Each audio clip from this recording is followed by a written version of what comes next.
Evangelho de Mateus, capítulo de número 13, a partir do versículo 13, está escrito assim: por isso lhes falo por parábola, disse Jesus, né? Porque eles vendo não veem, e ouvindo não ouvem, e nem compreendem. E nele se cumpre a profecia de Isaías que diz: ouvindo ouvireis, mas não compreendereis, e vendo vereis, mas não percebereis, porque o coração deste povo está endurecido, e ouviu de mau grado com os seus ouvidos, e fechou os olhos, para que não vejam com os olhos, e ouçam com os ouvidos, e compreendam com o coração, e se convertam, e eu os cure. Amém. Quem era essa pessoa para quem Jesus estava direcionando a palavra? Quem eram essas pessoas para quem Jesus estava falando? Quem eram essas pessoas para quem Jesus estava dizendo isso? Que eles vendo não veem e ouvindo não entendem. Jesus estava falando essa palavra, irmãos, não eram para pessoas que não conheciam a Deus. Jesus estava falando essa palavra para o povo judeu, o povo escolhido de Deus, a nação eleita, o povo a quem Deus havia escolhido como propriedade particular. E ali Jesus chega e vai pregando o evangelho, vai fazendo a obra de Deus. Só que aquele povo não compreende a mensagem que Jesus está levando, não compreende o tempo que eles estão vivendo. Na verdade, aquele povo não entende nada. E aí, observando aqui esse contexto, essa mensagem que Deus me deu, e aí nós colocamos um pequeno título, e o título dessa mensagem nós colocamos aqui: a decadência espiritual, ou a decadência religiosa, ou a decadência da igreja. Porque eu quero pensar com vocês aqui hoje, irmão, qual era o cenário religioso que Jesus vivenciou quando chegou, quando nasceu de Maria, cresceu, inteirou os 30 anos e começou a pregar o evangelho. Qual foi o cenário religioso que Jesus enfrentou? Qual eram as religiões, qual eram as igrejas, como as pessoas se comportavam espiritualmente falando? O povo a quem Jesus veio resgatar, a quem Jesus veio ensinar, o povo a quem Jesus veio trazer as boas novas da salvação, como eles se encontravam no sentido espiritual. Era um povo religioso, eu já disse, era o povo escolhido de Deus. Aquele povo se encontrava, irmãos, se você der mais uma folheadazinha para frente, no capítulo 15 de Mateus, no versículo 1 ao versículo 3, você vai poder perceber que Jesus, ele entra num diálogo com alguns fariseus, alguns escribas. Os fariseus eram os líderes da maior religião, os escribas eram os teólogos, podemos dizer assim, daquela época, aqueles homens que estudavam a palavra, que interpretavam a lei e que transcreviam os livros da lei para as pessoas poderem aprender, para as pessoas poderem estudar. Então aqueles homens religiosos, inteligentes, sábios, que oravam a Deus, que buscavam a Deus, que se ajuntavam como igreja para buscar a presença de Deus. Um dia Jesus estava tendo diálogo com eles, e a Bíblia diz em Mateus capítulo 15, do verso 1 ao 3, que eles chegaram perto de Jesus e disseram no verso 2: porque os teus discípulos transgridem a lei dos anciãos, pois eles não lavam as mãos quando comem. E Jesus, porém, respondeu dizendo: e por que vocês também transgridem o mandamento de Deus pela tradição de vocês?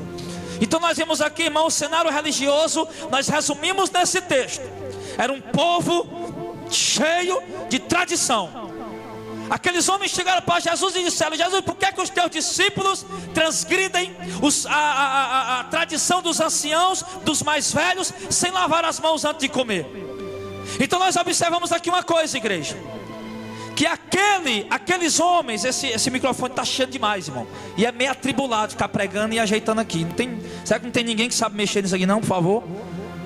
Tem não? Então, oi, glória a Deus, aleluia. Agora melhorou, Calvin. Fica pertinho aí qualquer coisa, mas agora melhorou. Então, irmão, nós podemos observar que aqueles homens, eles podiam ter dito para os apóstolos assim, ó, para Jesus, aliás: olha, os teus discípulos estão transgredindo a lei de Deus. Não era isso que eles podiam ter dito? Não era um povo religioso, um povo que acreditava em Deus, um povo que dizia temer a Deus? Mas eles disseram: os teus discípulos estão transgredindo não a lei de Deus, mas a tradição que os homens colocaram. Aqueles homens estavam, irmão, preocupados com tradição. E Jesus disse: vocês estão apagando a lei de Deus, vocês estão esquecendo os mandamentos de Deus, vocês estão transgredindo a palavra de Deus por causa das tradições de vocês. Então nós percebemos aqui, irmão, resumidamente, que aquele era um povo puramente religioso. Um povo onde os líderes faziam caixinhas de couro, colocavam textos importantes da Bíblia, aliás, do Antigo Testamento, mais precisamente da lei, dos 5 primeiros livros. Pegavam passagens importantes, colocavam naquela caixinha e penduravam na testa ou no peito esquerdo, do lado do coração. Chamava de filactério. Isso era uma tradição que eles tinham. Era um povo de muita festa religiosa, irmão. O povo judeu era um povo de muita festa religiosa. Tinha a festa da Páscoa. Depois da festa da Páscoa tinha outras festas. A festa do pão e asmos durante 7 dias. Tinha a festa da colheita uma vez por ano. Então era um povo que estava cheio de celebrações religiosas durante o ano inteiro. Era um povo que estava aprendendo a viver algumas tradições que as autoridades religiosas estavam introduzindo dentro da igreja. As autoridades religiosas foram introduzindo essas tradições, esses costumes, e o povo, né? Claro, as ovelhas escutam a voz do pastor e obedecem. Elas aprendem o que o pastor ensina, o que o líder ensina. E o povo estava seguindo aquelas doutrinas, aqueles ensinamentos, aqueles costumes, aquelas tradições.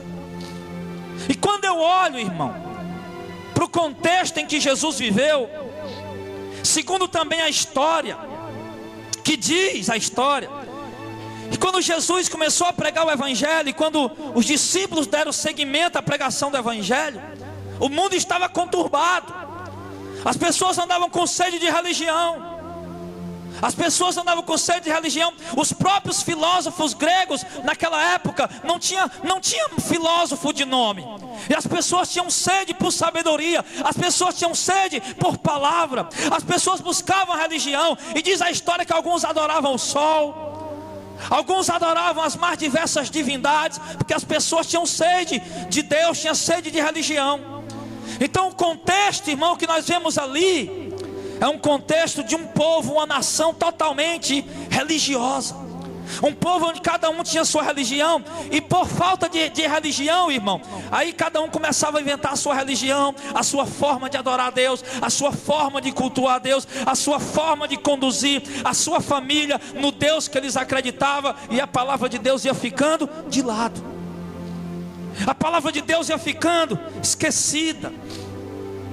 E ali, meus irmãos, quando eu olho para o tempo de hoje, quando eu olho para a igreja de hoje, quando eu olho para o cenário religioso e espiritual hoje no Brasil, eu vou me deter ao Brasil. Eu não vou me expandir para outro lugar, que a gente conhece um pouco do lugar onde a gente mora. Então o cenário religioso no Brasil hoje é praticamente esse: um cenário de pura religiosidade, onde falsos ensinamentos, falsas doutrinas têm adentrado dentro da igreja, onde doutrinas de aparência, de sabedoria, doutrinas de aparência com inteligência, trazida por líderes, têm adentrado dentro da igreja. E esses líderes são tão inescrupulosos que eles não estão preocupados em saber se a doutrina que eles estão colocando está de acordo com a palavra de Deus.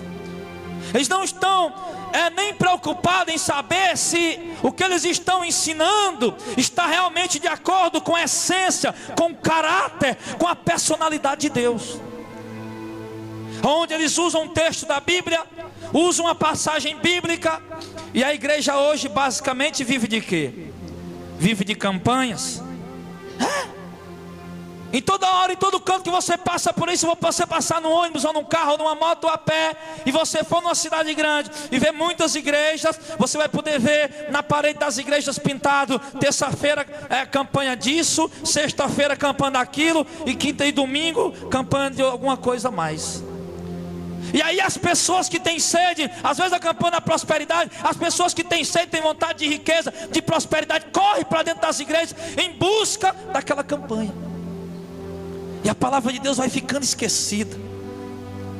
E a palavra de Deus vai ficando para trás.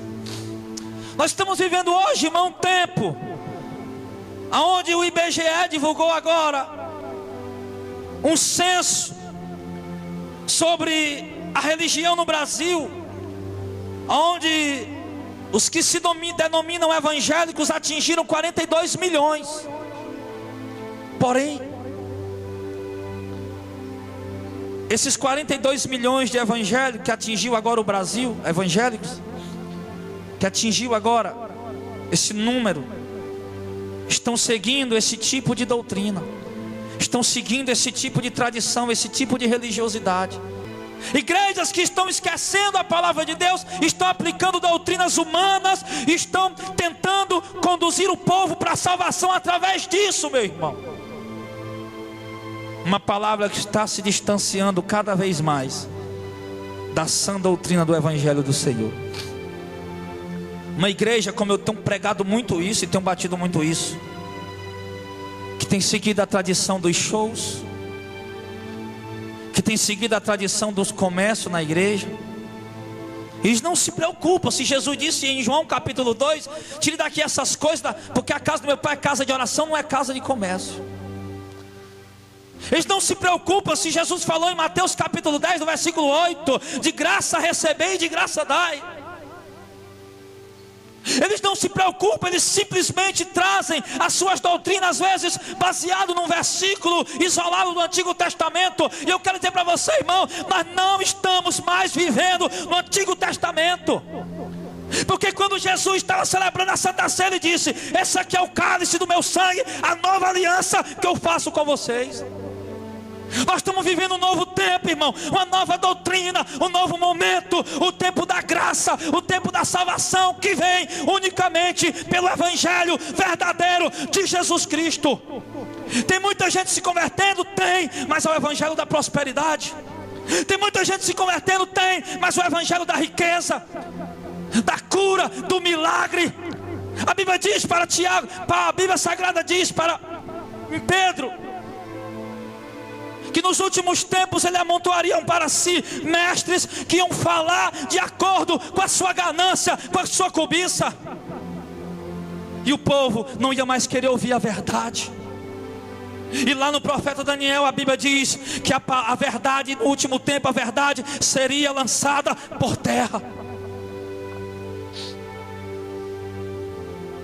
Está escrito isso. E nós temos, igreja, nós temos que ter os nossos olhos bem abertos. Você pode olhar o que está escrito lá em 1 Coríntios capítulo 15. Depois você volta para aí de novo. Lá em 1 Coríntios, um pouquinho só na frente aí você vai ver 1 Coríntios, Marcos, Lucas, João, Atos, Romanos, 1 Coríntios capítulo 15.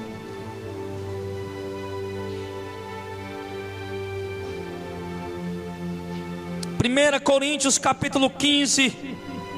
O apóstolo Paulo escrevendo para aquela igreja cheio do Espírito Santo, e ele diz assim: também vos notifico, irmãos, o evangelho que vocês já, o evangelho que já tenho anunciado a vocês, o qual também vocês receberam e no qual também vocês permanecem, pelo qual também vocês são salvos. Observe, Paulo está dizendo que pregou um evangelho, que o povo recebeu o evangelho e que o povo está permanecendo naquele evangelho, e que esse evangelho pode salvar o homem.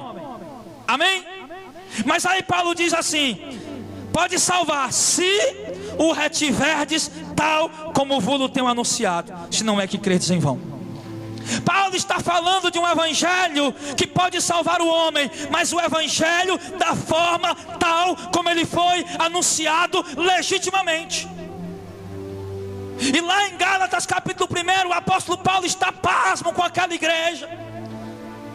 Se você quiser abrir em Gálatas capítulo 1, você vai ver o apóstolo Paulo dizendo assim: irmãos, eu me admiro que tão depressa vocês estejam passando para outro evangelho. Olha lá em Gálatas 5. Depois de 1 Coríntios, 2 Coríntios, aí vem Gálatas. Gálatas capítulo 1, versículo 6. Maravilho-me de que tão depressa vocês estejam passando daquele que vos chamou a graça de Cristo para outro evangelho.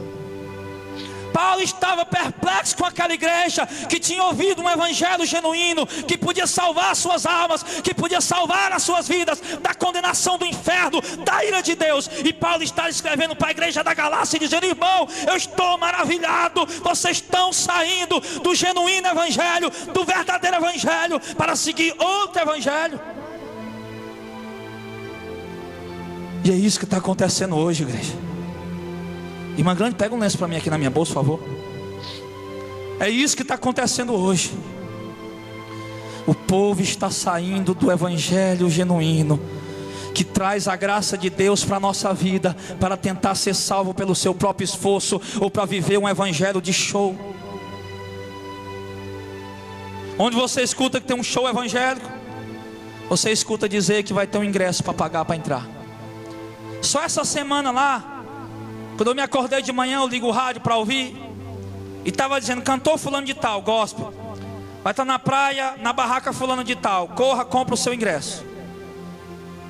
Logo em seguida veio outra propaganda: cantor fulano de tal está lançando o seu segundo DVD, no lugar fulano de tal, corra e compra o seu ingresso, porque é limitado. Pregador fulano de tal, há três propagandas que eu ouvi essa semana. Pregador fulano de tal está lançando o seu primeiro livro, corra e compra o seu ingresso. Irmãos, por que sair do evangelho simples que Jesus diz e mudar para outro evangelho? Mas você sabe por que está acontecendo isso, irmão? É porque os líderes entenderam que essa coisa, esse negócio chama o povo. Esse movimento amontou a gente. Este movimento amontou a pessoas. É o São João com Cristo, uma quadrilha que inventaram aí, alguém já viu? Tem também aí a festa genuína, que é festa junina. E a festa genuína, o evangelho está girando em torno, não de Cristo, mas em torno de shows. E as pessoas estão saindo do evangelho genuíno para seguir esse outro evangelho.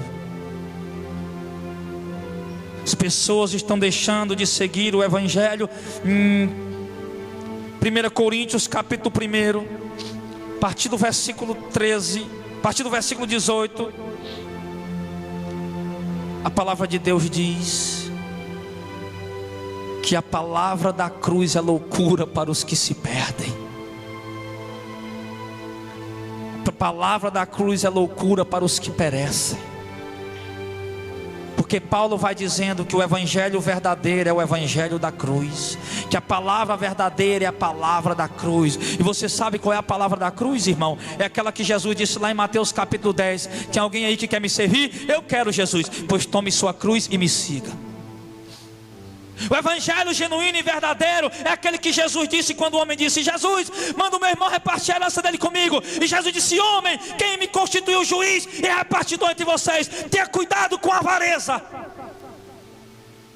O evangelho genuíno é aquele que Jesus disse: não amontoeis tesouro na terra, onde a traça, a ferrugem corrói, mas ajunte tesouro no céu, onde nem traça nem ferrugem corrói, onde o ladrão não rouba nem mina. Ah, meu irmão, porque onde estiver o teu tesouro, aí estará também o teu coração. Esse é o evangelho genuíno.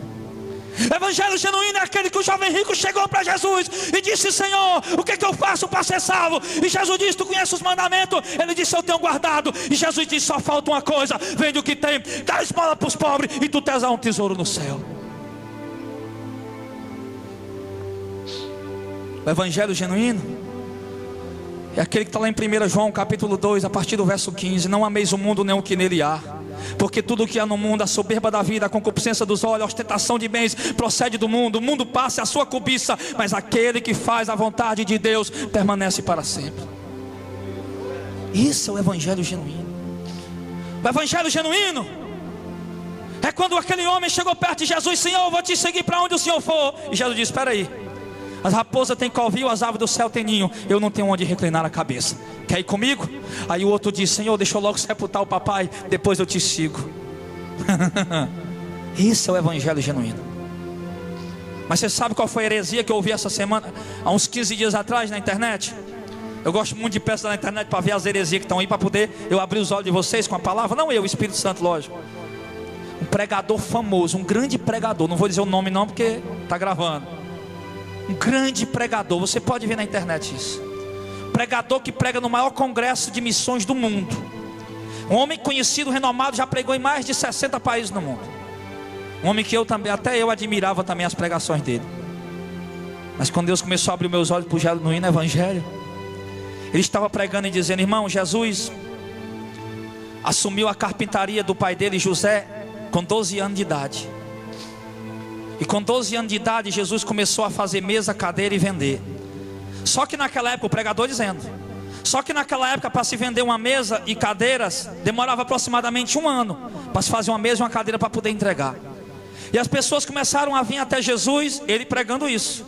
Não é eu, estou só dizendo o que ele pregava, a heresia. E as pessoas vieram até Jesus, chegou um homem até Jesus e disse: olha, eu quero uma mesa. E Jesus disse: tudo bem. E ele disse: olha, mas se for para me entregar com mais de 1 ano, eu não quero. E Jesus disse: diga o prazo aí. E o homem disse: 7 meses. E Jesus disse: está demorado? Pode vir pegar amanhã. Porque com Jesus era assim, ó, apareça. Aí aparecia. E ele disse, para aquele pregador disse que Jesus fazia aparecer mesa, cadeira e vendia, e foi ficando rico, ajuntando riqueza, e comprou uma mansão lá na beira da praia, numa cidade chamada Cafarnaum. E sabe o que é que os crentes faziam? Aleluia, glória a Deus. Rolava pelo chão e saia correndo da igreja. Esse é o evangelho que o povo está aprendendo. É essa palavra que o povo está sendo ensinado. Porque o povo, irmão, o pessoal só quer fogo, não quer saber se a palavra é verdadeira. Joga fogo aí, pastor. Toma, recebe, pega fogo. E o povo quer gritar. O povo não quer aprender. Mas nós temos, irmãos, que crescer na graça e no conhecimento. O apóstolo Paulo diz em Coríntios, 1 Coríntios, ele fala a respeito do culto, a ordem no culto, se não me engano, no capítulo 14. O apóstolo Paulo diz que um culto deve ser feito com ordem e com decência. Se nós nos reunirmos aqui e começarmos todos a gritar, irmãos, na hora da palavra, e o pastor só pregar fogo, fogo, fogo, receba, receba, ninguém vai para casa sem receber, o pessoal vai para casa sem receber coisa nenhuma. Porque o que o povo tem sede e precisa receber é o evangelho genuíno. Mas esse evangelho genuíno, irmão, ele tem ficado esquecido. E a palavra de Deus diz lá em Pedro: e por causa deles o caminho da verdade teria má fama. Então, quando nós paramos para olhar para o cenário religioso hoje, é isso que a gente vê. É isso que a gente encontra. Um dizendo uma coisa, outro dizendo outra, mas esquecendo do que está escrito, da sã doutrina, da verdadeira palavra. Uma igreja onde se oferece o milagre, onde se oferece a cura, onde se oferece riqueza, coisas boas através de campanha, onde se vende uma fronha por R$91. O irmão falou para mim que viu, eu vi a fronha, mas não vi quanto era o valor, não esperei para ver o valor quanto era. E a fronha custava R$91, porque aquela fronha estava ungida e ia abençoar a casa da pessoa que levasse a fronha para casa. E eu peço a você, raciocine comigo só um instante. A fronha custa R$91, porque vai abençoar a sua casa. Se você tem os R$91, você leva a fronha. Mas se você não tem os R$91, você não leva a fronha. E se você não leva a fronha, você não é abençoado, porque a bênção está na fronha. Você entende isso? E se eu não levar a fronha, eu não sou abençoado. Mas eu só posso levar a fronha se eu der uma oferta, entre aspas, se eu comprar a fronha por R$91. Mas quem não pode dar a oferta de R$91, não leva a fronha e consequentemente não é abençoado. E eu lhe pergunto, irmão, é muita maldade. Porque se eu soubesse que aqui tinha 100 pedras abençoadas, eu ia dar uma para cada um de vocês de graça, porque eu quero ver você abençoado. Mas esse é o evangelho que está aí. E você já percebeu a multidão de pessoas que seguem esse evangelho? Já. Mas lembra o que Jesus disse lá em Mateus capítulo 24? E surgirão falsos cristos e falsos profetas que enganarão a muitos. Nós olhamos para o cenário de hoje e nós vemos um cenário religioso confuso. Temos um povo confuso, sem saber para onde ir. Eu comparo essa geração, igreja, me permita dizer isso. Eu não estou aqui com pretensão nenhuma de querer ser a bola da vez ou um presente de Deus para a humanidade, longe disso.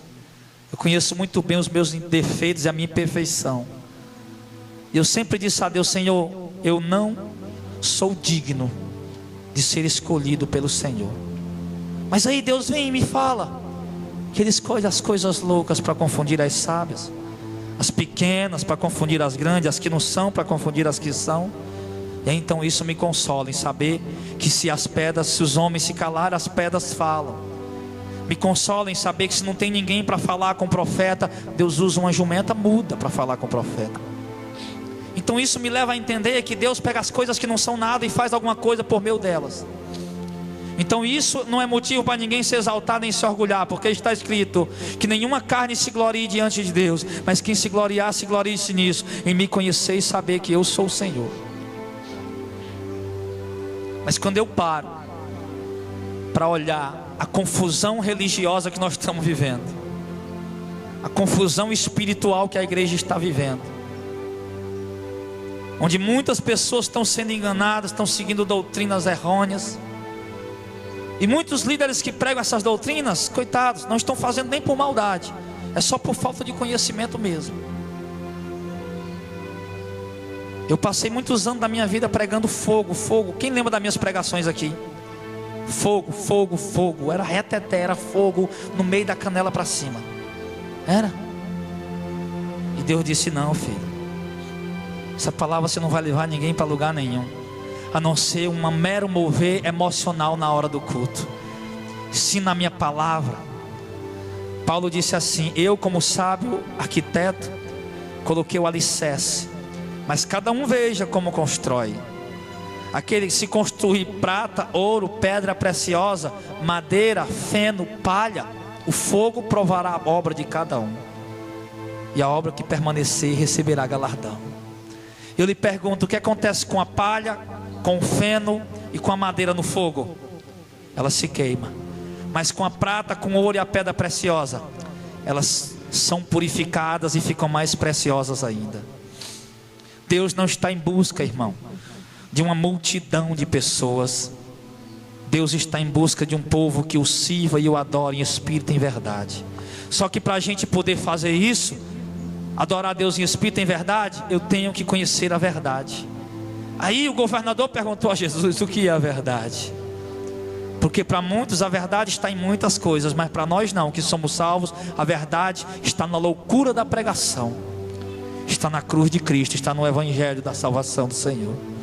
Mesmo que esse evangelho venha confrontar a minha fé, mesmo que esse evangelho, essa palavra venha confrontar as minhas ideias, o meu entendimento, porque eu dizia outro dia e digo aqui para vocês, irmão, para eu me converter, para que eu me convertesse e conhecesse o evangelho, não chegou nenhum irmãozinho me adulando: ô irmão, vem para Jesus e experimenta que Ele vai mudar a tua vida. Não, Alguém chegou para mim e disse: você é um idólatra, e se você não se converter, você vai para o inferno. Olha na Bíblia aqui, Êxodo 20, Salmo 115, Deuteronômio 7. Alguém chegou com a autoridade de Deus e confrontou a minha fé. Sabe por que muita gente não se converte hoje de verdade? Porque nós que pregamos o Evangelho temos medo de confrontar o entendimento das pessoas, principalmente os líderes, pastores. Por quê? Porque tem medo de perder o irmão da igreja, porque tem medo do irmão ir embora e não voltar mais. Mas nós vimos aqui que aquele povo vivia num cenário religioso. O povo vive num cenário religioso. Afinal de contas, tudo isso que eles fazem, campanha, tudo isso é com o desejo de buscar a Deus, só que da forma errada, no caminho errado, do jeito errado, mas é com o desejo de buscar a Deus. Assim era o povo de Israel. Aí Jesus está lá, irmão.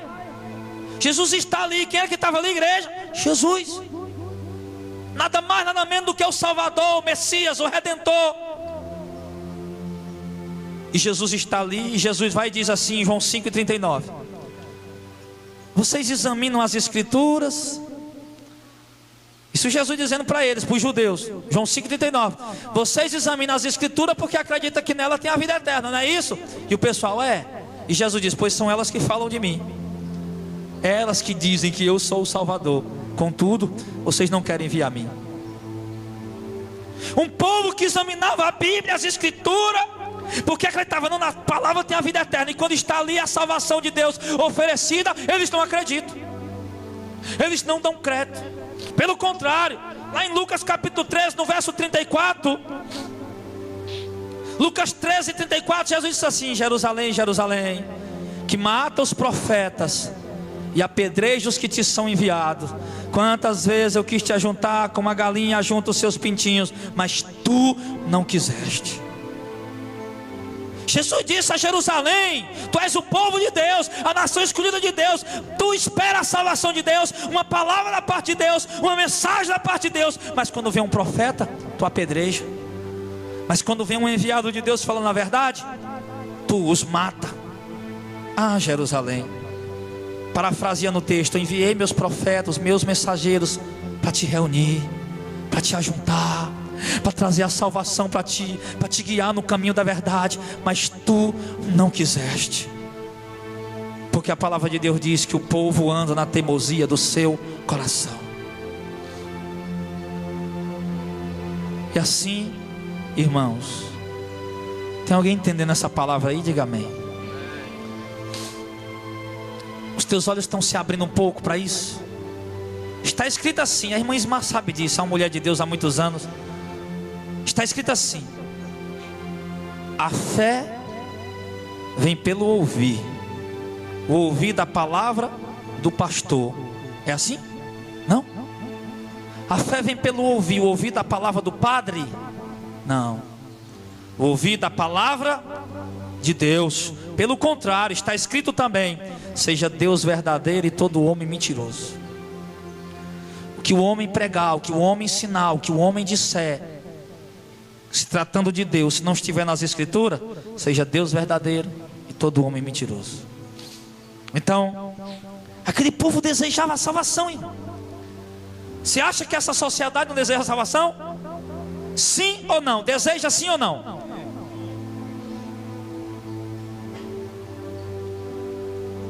Mas vai falar para eles que eles têm que levar uma cruz. Jesus disse, irmão, é o que está acontecendo hoje. Vocês examinam as Escrituras hoje.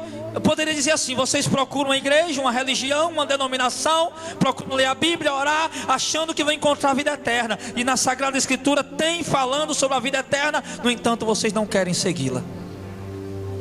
No entanto, vocês não querem obedecê-la. Pessoas que se contentam apenas com o título de dizer: eu sou evangélico. Porque afinal de contas, ser evangélico no Brasil hoje é moda, é ou não é? Está bombando? Está ou não está?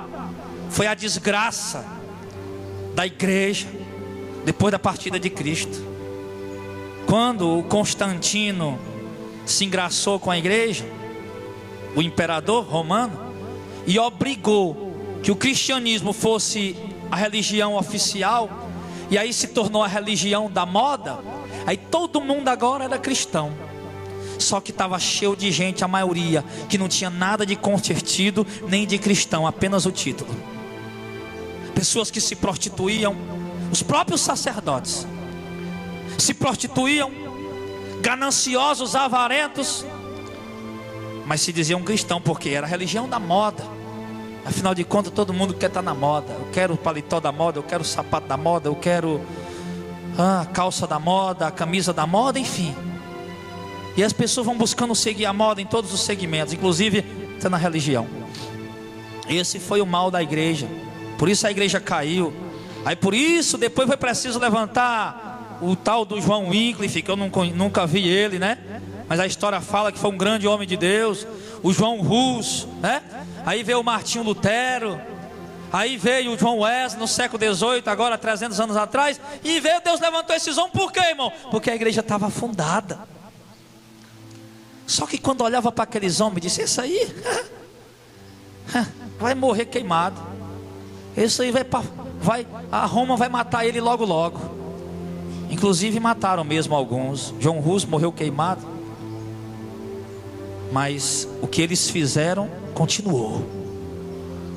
A reforma, a palavra que eles ensinaram o povo que era da verdade, a palavra queimou dentro deles. E eles continuaram levando essa reforma até os fins da terra, até chegar aqui em Madalena. Então, a sociedade tem sede de Deus, o povo tem vontade de ser salvo. Sai perguntando aí: ei, irmão, alguém quer ir para o inferno? Deus me livre, cruz credo, ele vai se benzer.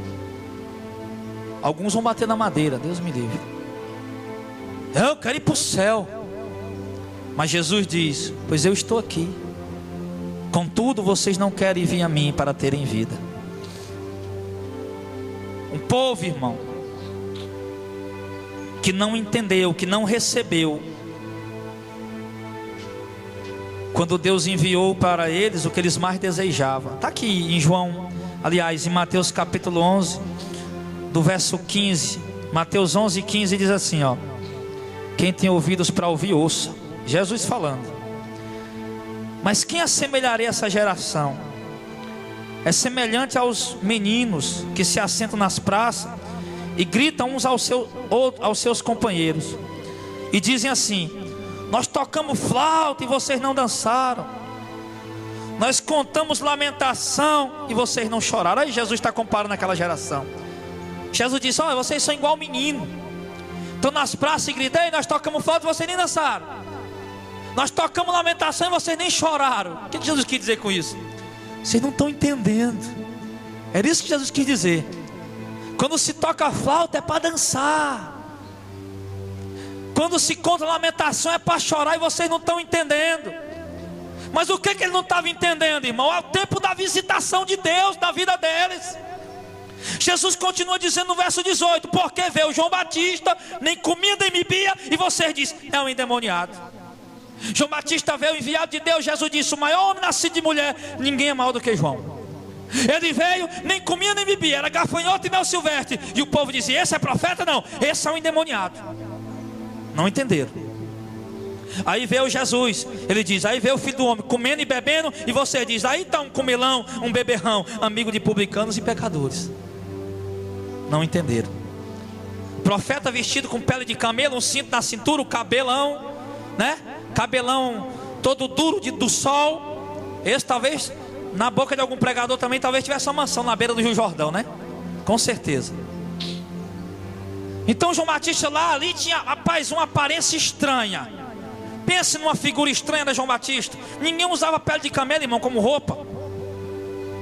Ninguém comia gafanhoto e mel silvestre. Era uma figura estranha. Não, isso só pode ser um profeta. Nada, isso é um endemoniado. Isso não, então Deus vai, então vou mandar Jesus como um homem normal, comendo, bebendo, assentando com publicanos, com pecadores e pregando a palavra. Vê se eles entendem. Também não, isso aí é um pecador, publicano, é um glutão, um bebedor de vinho, um amigo de pecadores aí. O povo não entendeu. Sabe o que está acontecendo com essa geração, irmão? Hoje nós estamos vivendo, e eu louvo a Deus por fazer parte dessa geração. Não por causa da geração, mas pelo que Deus, pela sua graça, nos fez ser um pregador da verdade. Louva a Deus por isso. Essa geração de hoje não está entendendo. Não está entendendo. Eles não estão entendendo o que está escrito em Atos capítulo 4, que ninguém pode pôr outro fundamento além do que já está posto, o qual é Cristo Jesus. Eles não estão entendendo o que Paulo disse em Atos, que debaixo do céu nenhum outro nome há dado entre os homens, pelo qual importa que sejamos salvos, a não ser o nome de Jesus. Eles não estão entendendo. O povo quer a campanha, o povo quer a fronha, o povo quer a meia, o povo quer a lenço. É isso que o povo quer. O povo quer o show, quer o movimento. Você já ouviu falar no baile fantasia gospel? Não? Já? Vai no YouTube lá, baile a fantasia gospel, você vai ver. Pastor vestido de super-homem com a Bíblia na mão. Ah, sim. Irmão, aí você sabe o que é que acontece? Em Mateus 15, verso 14, Jesus tinha acabado de pregar uma mensagem daquelas, puxão de orelha. Aí os discípulos chegam assim: Jesus, no verso de número 12, os fariseus se escandalizaram. O senhor sabe disso? Que eles se escandalizaram com essa pregação? Aí Jesus disse lá no verso 14: deixe eles, são condutores cegos, e se um cego guiar outro cego, cai os dois no buraco. Sabe o que está acontecendo com essa geração, irmão? Tem muito cego guiando o cego. Tem gente que se acha sabido demais, mas para a palavra de Deus estão cegos. E um cego guiando outro cego, Jesus disse, os dois caem no buraco. E quem é o cego que guia? É o líder, o pastor, o missionário, o evangelista, o bispo, o apóstolo, o pregador. E quem é o povo que está? Quem é o outro cego que está sendo guiado? O povo que está aprendendo com ele. O povo que está sendo instruído com ele. Não, a minha religião, eu nasci e vou morrer aqui. Tem muita gente que diz isso. E muitas outras religiões. Ora, tem gente dizendo aí que José Luiz de Jesus Miranda é Jesus Cristo homem. Tem uma mansão lá em Miami, meu filho, se você ver, coisa tremenda. Relógio de ouro, carrão importado. Eu sou Jesus Cristo homem. Aquele lá, o tal do Henry Cristo, né? Tava um monte de gente seguindo ele, irmão. Esse é Jesus, rapaz. Aí perguntaram, rapaz, você acredita que ele é Jesus? O cara disse, eu acreditar? Acredito não, rapaz, eu tenho certeza. Olha aí, irmão. Então, tem cego que anda outro cego. Só que o diabo, a Bíblia diz em Apocalipse, pelo menos por 2 vezes que eu me lembro agora, que ele é o sedutor das nações, é aquele que engana. Lá em Apocalipse capítulo 13 você vai ver um pouco lá, que ele seduz e engana as nações com o poder de cura e milagre que Deus permitiu ele fazer. E ali muita gente vai seguindo. Então tem momentos que é assim, descarado, né? Como esses 2 que eu falei aí. Mas tem momento não, que ele age com mais sutileza. Ele age de uma forma para enganar, irmão, que se você não tiver discernimento, se você não tiver, a compreensão da palavra. Porque uma coisa que me levou a me converter, irmã Ismar, que eu coloquei assim: eu era católico, apostólico, romano, adorador de imagem. Rodei essa cidade aqui, não sei quantas vezes, né? Com o sacerdote da igreja, a gente ia rodeando com aquelas imagens. E eu era assim, um homem de promessa, fazia promessa, pagava, e desse jeito. Mas aí quando algum crente chegou para mim e me confrontou e me mostrou que eu estava errado, eu digo, não pode ser. Não pode ser, a Bíblia de crente está errada. Esses crentes são bem sabidos. E eu digo, mas Jesus, eu quero a Bíblia do padre. Olha o que eu coloquei no meu coração. Eu quero a Bíblia, nenhuma outra Bíblia resolve para mim. Eu quero a do padre. Eu tinha uma bicicleta, peguei a bicicleta e vim na casa do padre aqui. Eu digo, ô padre, o senhor podia me prestar a sua Bíblia? Sim, pode levar. Só que eu não disse para que era. Quando eu cheguei lá, peguei a Bíblia da irmã, os pontos que ela tinha marcado. O Êxodo 20, Salmo 115, que é muito conhecido, né? E alguns outros lá que condenavam em mais cultura. Eu fui olhando e ali, irmão, eu entrei em parafuso. Eu digo, como é que pode? Aí você sabe o que eu assentei no meu coração? Eu coloquei diante de Deus e disse, Senhor, eu não quero saber o que diz o padre, eu não quero saber o que diz o pastor, eu quero saber o que o Senhor diz. Eu quero saber o que o Senhor fala. E onde é que eu posso ouvir a voz de Deus? A Bíblia. Então Deus colocou, disse, vai para a Bíblia. E eu li a Bíblia, eu lembro que eu li a Bíblia inteira num ano, irmão. Num ano eu li a Bíblia, comia todo dia a Bíblia. Li a Bíblia 3 vezes, todinha, de Gênesis a Apocalipse. Depois eu parei de ler assim, e agora eu faço uns estudos mais aprofundados. Mas Deus me deu aceito de eu ler a palavra. Quer ouvir minha voz, filho? Quer conhecer a minha palavra? Nem a do pastor não, nem a do padre, é a minha voz, pois leia a Bíblia. Eu fui lendo a Bíblia e fui ouvindo a voz de Deus. E a conclusão que nós temos hoje aqui, que se você seguir um cego, você não passa de outro cego. Crente verdadeiro não pode permanecer na igreja católica. Isso está gravado, mas não tem problema não. Crente verdadeiro não pode permanecer na igreja católica. Por quê? Porque quando ele chegar lá, ele vai, tudo bem, não. Pastor, posso ficar na igreja católica? Fique, meu filho, fique uns dias lá para você ver. Aí ele vai lá e fica lá. Ele, quando ele chega e vê, o pastor prega aqui, irmão, a imagem amaldiçoada, Deuteronômio 7, 25 e 26. Aí chega lá na igreja católica, está lá a imagem lá. Não, Jesus, tem uma coisa errada, eu não posso ficar aqui, olha lá. Ó. A Bíblia diz que não é, que é errado, eu não posso ficar. E o cara vai ficar, irmão. Se ele for da verdade, fica ou não? É claro que não. Mas aí escute o que eu vou dizer agora. Eu estou numa igreja, a mesma coisa. Eu estou numa igreja, escuto a palavra de Deus, eu leio a Bíblia, vejo Deus falando que de graça receber, de graça dai. E Jesus não aceita o comércio na igreja. Aí o que acontece? Eu estou numa igreja, vou para a igreja e chego lá, está lá o cantor cantando, papapá. Eu fiz muito isso, eu vendi muito, mas isso é passado, eu já me arrependi. Está lá o cantor cantando, está lá o pregador pregando e a banquinha lá. Irmão, compra meu CD, compra meu DVD. Aí eu vou olhar, se eu tiver aberto os meus olhos de verdade, vou dizer, não, Jesus não pode. Ou será que só com católico a gente pode dizer isso? Será que... Por que eu saí da igreja católica quando eu vi a imagem? Porque está escrito que não é. Não é verdade? Está escrito que não é correto. Aí por que eu vou ficar se o cara está lá na igreja vendendo? Na porta da igreja, dentro da igreja. É bolacha, é bombom, é coxinha, é CD, é DVD. Compra lá, irmão. Como é que eu posso permanecer, irmão, seguindo um pregador? Quando eu convido para pregar na minha igreja, ele só vem se eu der R$1.000 a ele, ou se eu vender 100 CD deles. Como é que eu posso permanecer? Como é que eu posso ficar? Eu digo, não, Jesus, está errado, eu não posso ficar aí. Você está entendendo aí, irmão, a essência da palavra? Aí para concluir, que a gente, se você deixar aqui, eu falo a noite toda. Mas a vigília foi ontem, né, Calbi? Hoje não tem mais não. Então, lá em Isaías capítulo 9, verso 6, ele diz assim: guia desse povo são lobos devoradores, e os que estão sendo guiados por ele são devorados. Vai para o inferno o líder e vai para o inferno o liderado. Vai para o inferno o pastor e vai para o inferno a ovelha. Um pastor amigo meu disse, tem muito pastor levando ovelha para o inferno, dando glória a Deus e aleluia. Tem sim. Então, irmão, eu quero dizer uma coisa para você. Escute o que eu vou dizer. Não pense que você vai ser poupado. É o que, pastor? Não pense que você vai ser poupado por Deus no dia do julgamento, se você seguir essa prática. Se você não se converter, não mudar e seguir o verdadeiro evangelho, meu filho, você não vai ser poupado. Por quê? Porque a Bíblia diz que o juiz é sem misericórdia. Pastor, aprofunde mais um pouco isso aí. Romanos capítulo 1, versículo de número 16.